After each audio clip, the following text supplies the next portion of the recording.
Hello everyone, this is Ankit Thakur and I welcome you all to our YouTube channel EduHub. दोस्तों हम कर रहे हैं important question की series and this is part number 4। दोस्तों जो भी क्वेश्चन हम यहाँ पे डिस्कस करेंगे दीज आर वेरी इंपॉर्टेंट आपके अपकमिंग एग्जाम्स के लिए। सो मैं होप करता हूँ कि आप इन क्वेश्चंस को खुद भी ट्राई करेंगे एंड वीडियो और सेशन को पूरा कंप्लीटली देखेंगे ताकि आप इनसे कुछ ना कुछ सीख पाएं। चलिए let's start. So this is your first question. हमारा क्वेश्चन क्या कह रहा है कि B D and C are the medians of triangle ABC के दो मीडियन है बी डी एंड सी। ठीक है, राइट एंगल एट ए, कोई ट्राइंगल है, राइट एंगल ट्राइंगल है आपके पास। ठीक है, राइट एंगल है कहाँ पे, ए पर। This is B, this is C. ठीक है, ओके। अब दो मीडियन दे रखे हैं उसने, बी डी। मीडियन मतलब है ना आपको सामने वाली लाइन को बाइसेक्ट करेगा, and C this will also do the same thing with A B. Clear. B C की वैल्यू आपको दे रखी है 10 एंड ओके और कुछ नहीं दे रखा, और बी और सीई की वैल्यू दे रखी है आपको 5√13/2। ओके, और आपको बी डी की वैल्यू कैलकुलेट करनी है। बी डी की वैल्यू कैलकुलेट करनी है। हमें मालूम है कि इन राइट एंगल ट्राइंगल अगर दो मीडियंस हों तो B D square plus CE square is equal to कितना होगा, 5/4 times of B C square. ठीक है, बी डी की वैल्यू अपन को फाइंड आउट करनी है, इसको x मान लो, और सीई की वैल्यू दे रखी है हमें 5√13/2। This will becomes 25/4 into 30। Okay, and this is 5/4 और BC का स्क्वायर दैट इज 10 का square 100। Clear. x square is equal to, ये चला जाएगा, this will become 125 and minus ये कितना आ गया, 25 75 25 325 325/4। क्लियर। और आप इसे सॉल्व करेंगे तो ये आएगा 175/4। कैसे, ये बन गया 500, 500 में से 325 175। ठीक है, so what is the value of x, √175/4 and this will give us 5/2√7। so D is your answer। clear, I hope आप सबको समझ आया होगा। so let's move to the next question। next question is on your screen। A can complete a certain work in 30 days। okay, he started the work after 4 days, B joined him। okay, and whole work was completed in 10 days from beginning। okay, this is the key word, this is keyword। B alone can complete 1/3 of the same work in business days। okay, चलिए एक कोई person है आपका, वो 30 दिन में काम को कंप्लीट करता है, तो आप अज्यूम कर लीजिए कि टोटल वर्क आपका 30 है। This is your total work. So A की एफिशिएंसी क्या हुई, 1। ए की एफिशिएंसी क्या हुई, 1। आप मुझे बताइए 4 डेज में, 4 डेज में एक काम कितना करेगा, 4, क्योंकि एफिशिएंसी उसकी 1 है। तो रिमेनिंग वर्क कितना बचा, रिमेनिंग वर्क कितना बचा, 30 टोटल वर्क है, 4 कर लिया ए ने, तो रिमेनिंग कितना बचा, 26। Okay, B joined him, then 4 दिन के बाद उसको बी ने ज्वाइन कर लिया। Whole work was completed in 10 days from the beginning. अब 4 दिन तो हो चुके, 6 दिन और लगेंगे, इसका मतलब ए और बी को, ए प्लस बी को 6 दिन और लगेंगे। आप मुझे बताइए अगर ए प्लस बी 26 दिन में सॉरी 26 काम करेंगे 6 दिन में कंप्लीट, तो उनकी एफिशिएंसी कितना बनेगा? ये आएगी आपकी 13/3।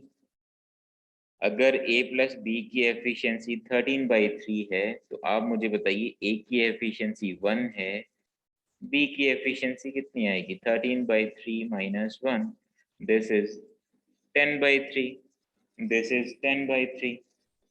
ओके, हमें मालूम है कि आपसे क्या पूछ रखा है उसने, 1/3 काम कितने टाइम में कंप्लीट करेगा बी। ठीक है, तो आप मुझे बताइए टोटल वर्क अगर 30 है तो 1/3 इसका कितना होगा? 10।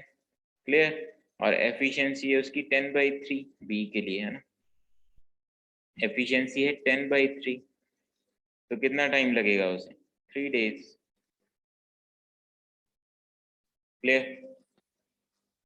सो this is your answer B. Okay, I hope आपको समझ आया होगा। अच्छा क्वेश्चन था, बहुत ही अच्छा क्वेश्चन था, टाइम एंड वर्क का एक बेहतरीन सवाल। चलिए, ये है ज्योमेट्री का एक और बेहतरीन एग्जांपल आपके सामने। तो आसान है वैसे।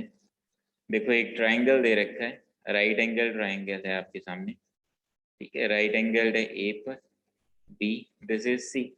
क्लियर? ए बी की वैल्यू दे रखी है 20, बी सी की 29। ठीक है, ए सी की वैल्यू आप कैलकुलेट कर लोगे। कैसे करोगे? 29, पाइथागोरस लगाना। ठीक है, और वैसे भी ये ट्रिपलेट आपको याद होना चाहिए, 20, 21 एंड 29 का। ठीक है, ए सी की वैल्यू 21 आ जाएगी।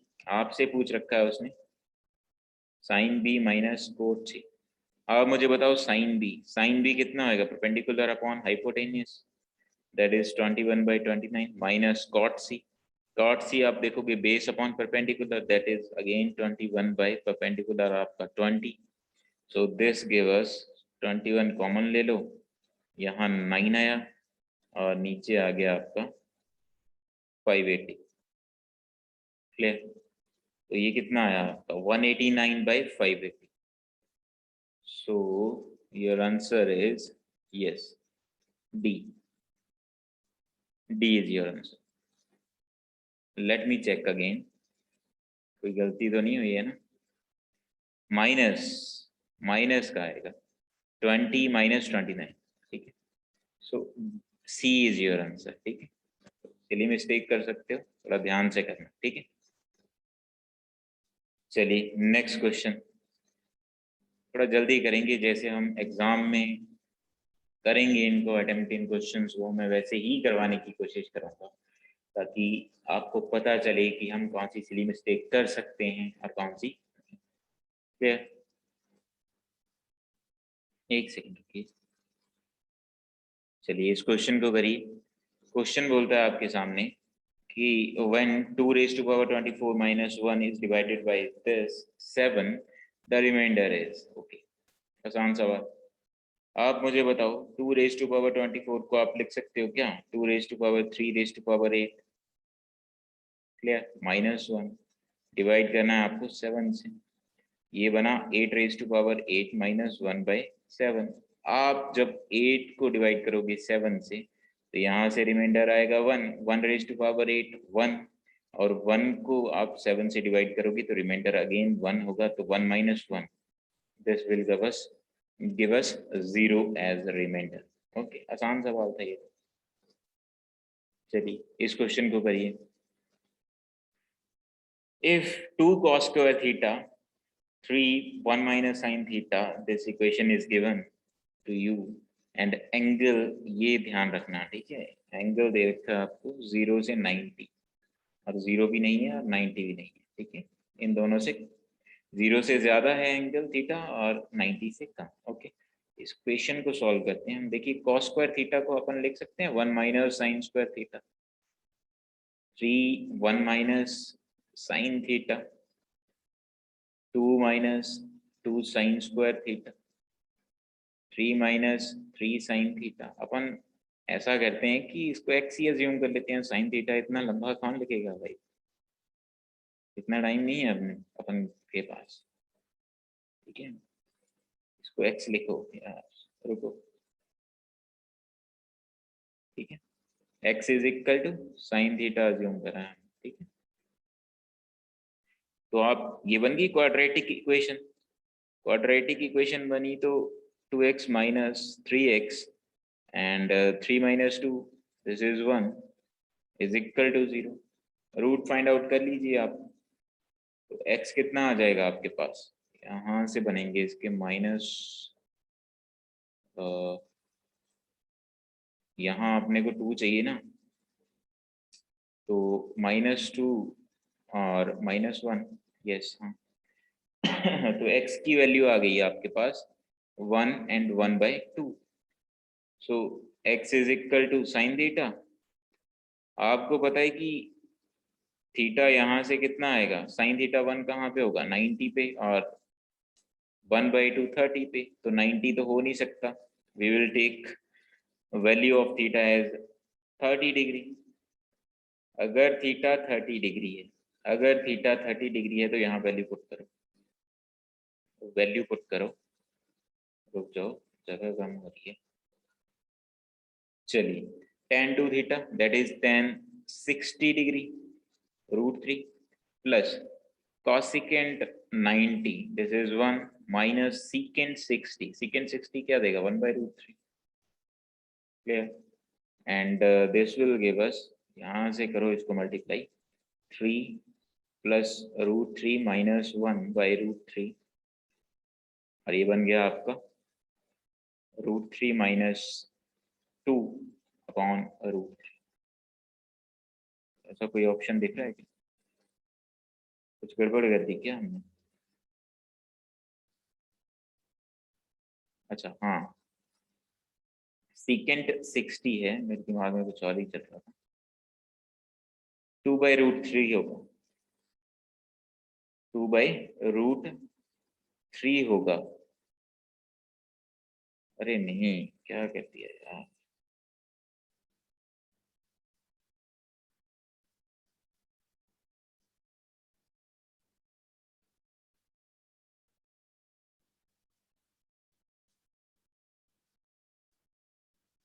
ठीक है, थीटा अपने पास 30 डिग्री अज्यूम करेंगे। अब हम अज्यूम तो क्यों करेंगे, कंसीडर करेंगे, क्योंकि 90 तो कंसीडर कर नहीं सकते, क्योंकि theta is less than 90 degree. So put करिए इक्वेशन में values, tan 60 √3 plus cosecant 90 1 minus secant 60 2, so this is √3 minus 1, easy fix, आसान जवाब, क्लियर। चलिए नेक्स्ट क्वेश्चन को करिए आप ट्राई, एक सेकंड के लिए। ये लीजिए, इस क्वेश्चन को करिए ट्राई। क्वेश्चन कहता है कि if 2 cos square theta is equal to, ये तो कर लिया ना अपन ने। Next question, the parameter of two similar triangles ABC and PQR are 156 and 46.8। okay, ABC और PQR इन दोनों ट्राइंगल्स के पैरामीटर का, पेरीमीटर का जो रेशो दे रखा है, वो रेशो क्या वैल्यूज दे रखी है 46.8। ठीक है, इनकी रेशो कैलकुलेट करिए आप। तो पहले कितना आ जाएगा ये,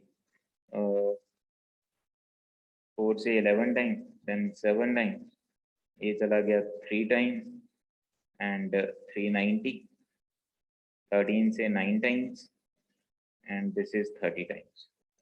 सो रेशो आया अपने पास 10/3। इसका मतलब ABC की साइड्स और PQR की साइड्स का रेशो जो है वो है 10:3। ठीक है, तो BC upon QR is equal to होगा आपके 19.5/x इज इक्वल टू 10/3।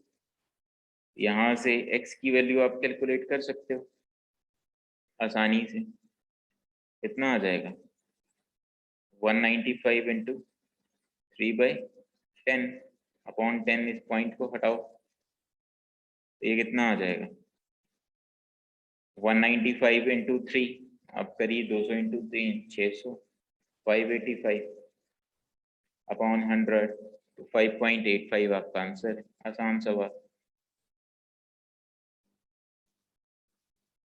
चुटकियों में कर सकते हैं आप। शिफ्ट किया में तो खैर कोई क्वेश्चन नहीं होता आजकल, ठीक है। कोई कोई क्वेश्चन होता है जिसमें ट्रिक आपकी डायरेक्टली काम कर जाती है, अदरवाइज आपके बेसिक स्ट्रांग होने चाहिए, तभी आप कर पाओगे क्वेश्चन को।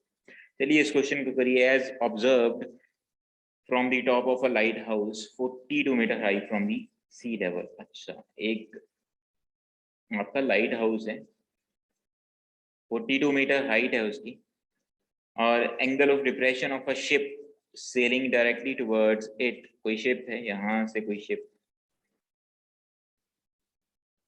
इसकी तरफ ट्रेवल कर रही है। क्या बोल रखा है उसने, उसका angle of depression directly change करता है 30 to 45 डिग्री हो।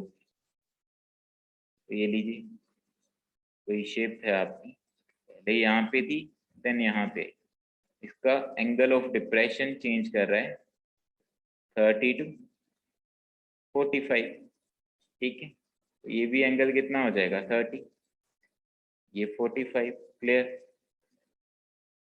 आप मुझे बताइए, देखो रेशियो से करेंगे अपन, ठीक है। 45 अगर ये है, इसको ए मानो, इसको बी, इसको सी, इसको डी। क्लियर।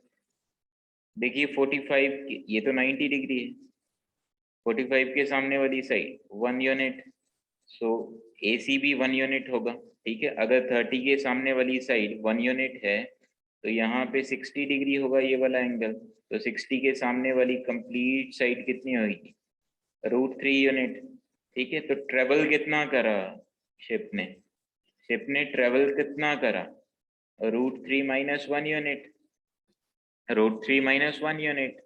1 यूनिट की वैल्यू कितनी है 42, दे रखी है ना 42 मीटर।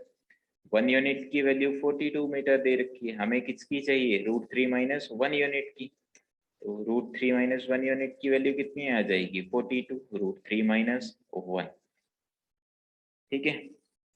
चलिए let's move to the next question.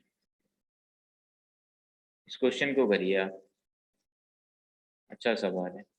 देखो हमें मालूम है कि A cube B cube C cube -3abc is equal to a + b + c into a + b + c का whole square minus 3ab + bc + ca, ये होता है। वैल्यूज पुट करनी है बस। यहाँ आ जाएगा 301, ये 7। भाई जिसको ये फॉर्मूला याद नहीं है तब समझ लो कि वो सीरियस बिल्कुल भी नहीं है पढ़ाई के लिए, ठीक है। थोड़ा सा ध्यान देना पड़ेगा अगर आपको एग्जाम्स को क्रैक करना है। 7 का स्क्वायर 49 माइनस 3, इस चीज को हमें फाइंड आउट करना है तो इसको मैं x लिख रहा हूँ, ठीक है। आप देखिए कट जाएगा कितने टाइम, 40, 3 टाइम्स 3x की वैल्यू कितनी आई 6, सो x इज इक्वल टू 2। आसान सा बात, डायरेक्ट था ये तो भाई, फॉर्मूला बेस्ड क्वेश्चन था अलजेब्रा का। और ये इस फॉर्मूला पे एक ना एक क्वेश्चन आपको जरूर दिखेगा हर एग्जाम में, मोस्टली जो अच्छे लेवल का एग्जाम होगा वहां पे जरूर दिखेगा। By selling 3 dozen oranges for, ये बहुत ही अच्छा सवाल, बहुत अच्छा क्वेश्चन है। इस क्वेश्चन को आप पॉज करके ट्राई करिएगा, ठीक है। 3 डजन ऑरेंजेस उसने सेल करे 405 रुपीज में। Trader loss 25%, okay.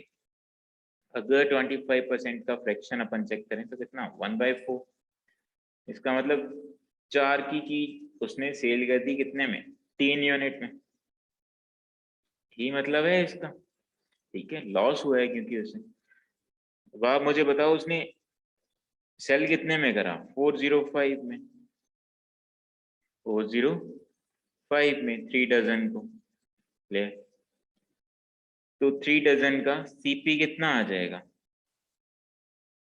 Sorry SP की वैल्यू है 405, 3 डजन के लिए बात हो रही है, और ये ठीक है।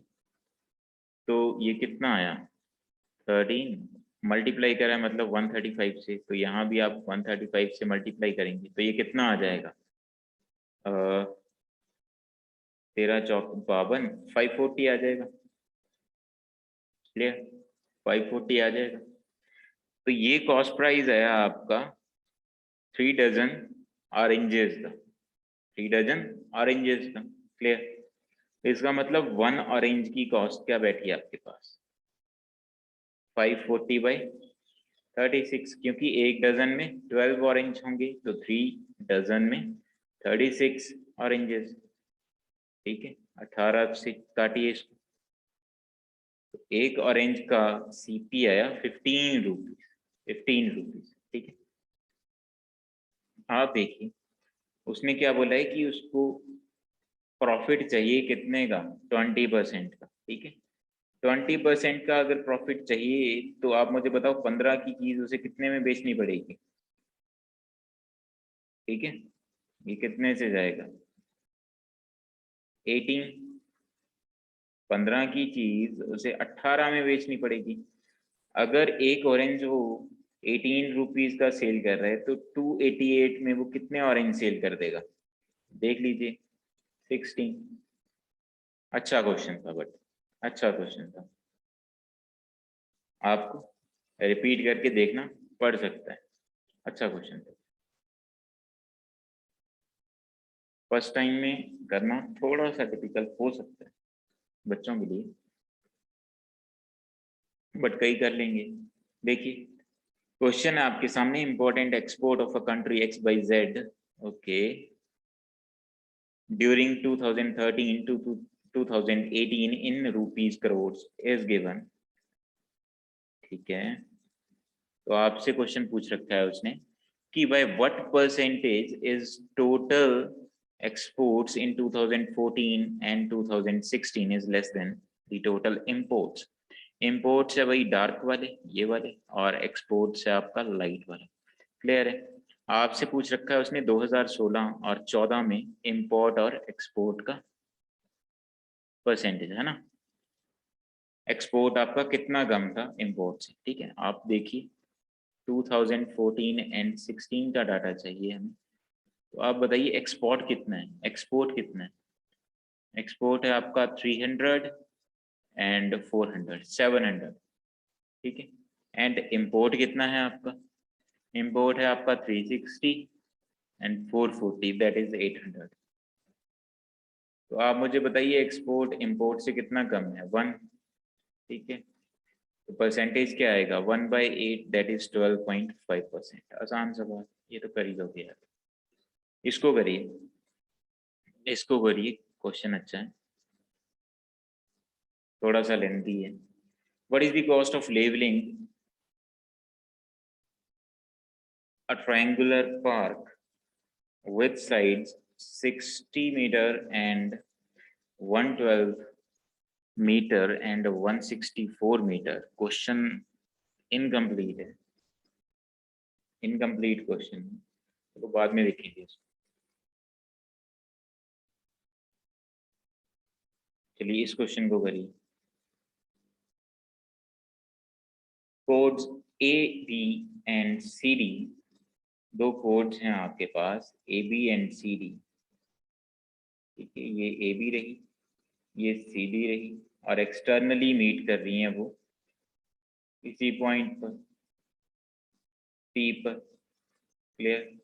पीडी की वैल्यू दे रखी है आपको 6.4, सीडी की वैल्यू गिवन है आपको 11.6, और क्या गिवन है, पीबी की वैल्यू है आपके पास 7.2, कंप्लीट की वैल्यू एक्स मान लो यार। क्लियर है? आसान सवाल, सेकेंड थ्योरम लगानी है बस। PB into PA is equal to PD into PC. Clear? Values put करो, पीबी आपका 7.2, पीए आपके पास x, पीडी है 6.4 इंटू 11.6। 8 से काटिए इसको 8 टाइम्स, ये 9 टाइम्स, पॉइंट कट गए। ठीक है, आपस में ये 11.6 है तो इसका 10 नीचे आया, और ये कटा आपका, नहीं कटेगा, रुक जाओ। ठीक है, तो आपके पास x की वैल्यू कितनी आई, 116 इंटू 8/90, यही आई ना वैल्यू, गलती हो गई है हमारे से, 1 मिनट रुको। देखो पीसी कितना है आपके पास, 11, 6, 17 एंड 18। ठीक है, गलती हो गई थी यहाँ पे। ये जाएगा आपका 8 से 8 टाइम्स, ये 9 टाइम्स, और 9 से ये 2 टाइम्स। सो x give us 16, x give us 16। हमें चाहिए ए बी कितना है अपना, 16 minus 7.2, that is 8.8। Silly mistake हो सकती थी इसमें भी, बट आपको ध्यान रखना है इन चीजों का। ठीक है, आप सीख सकते हैं यहाँ से। चलिए इस क्वेश्चन को करिए।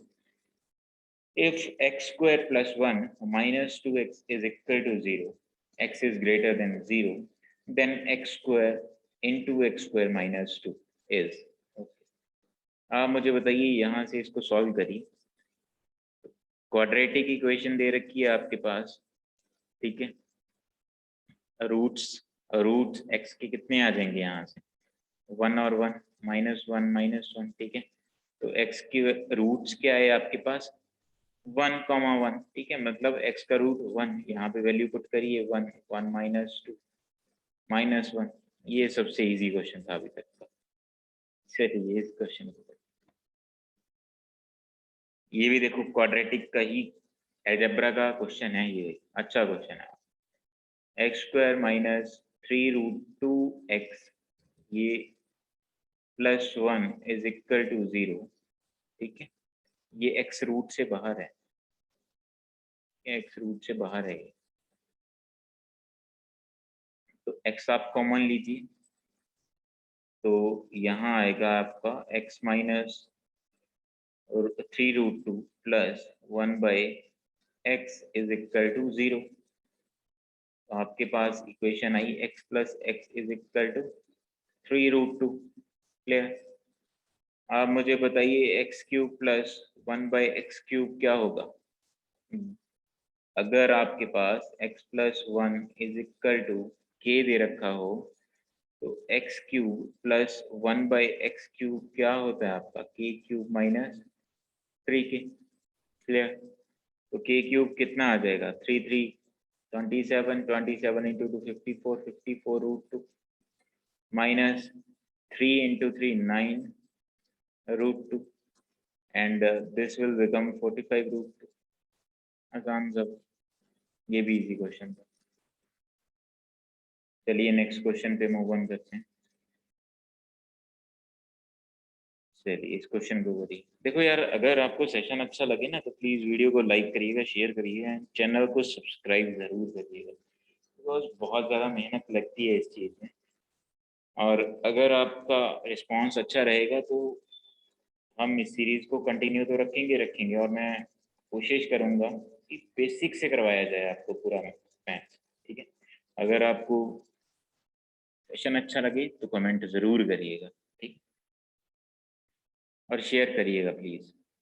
If the difference between the compound interest and compounded annually and simple interest on a certain sum of money for 3 years at 10% is ₹279। आप मुझे बताइए, अगर आपने CI और SI की हमारे लेक्चर्स देखे हुए हैं तो ये क्वेश्चन सेकेंड्स में सॉल्व करोगे।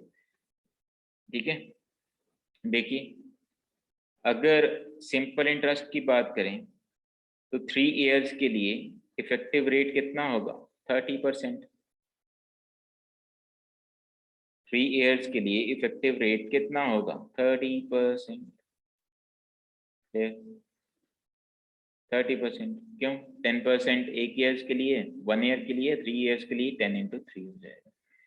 ठीक है, अगर अपन CI की बात करें, तो CI के केस में क्या होगा, अब देखिए इफेक्टिव रेट कितना हो जाएगा, 33.1%।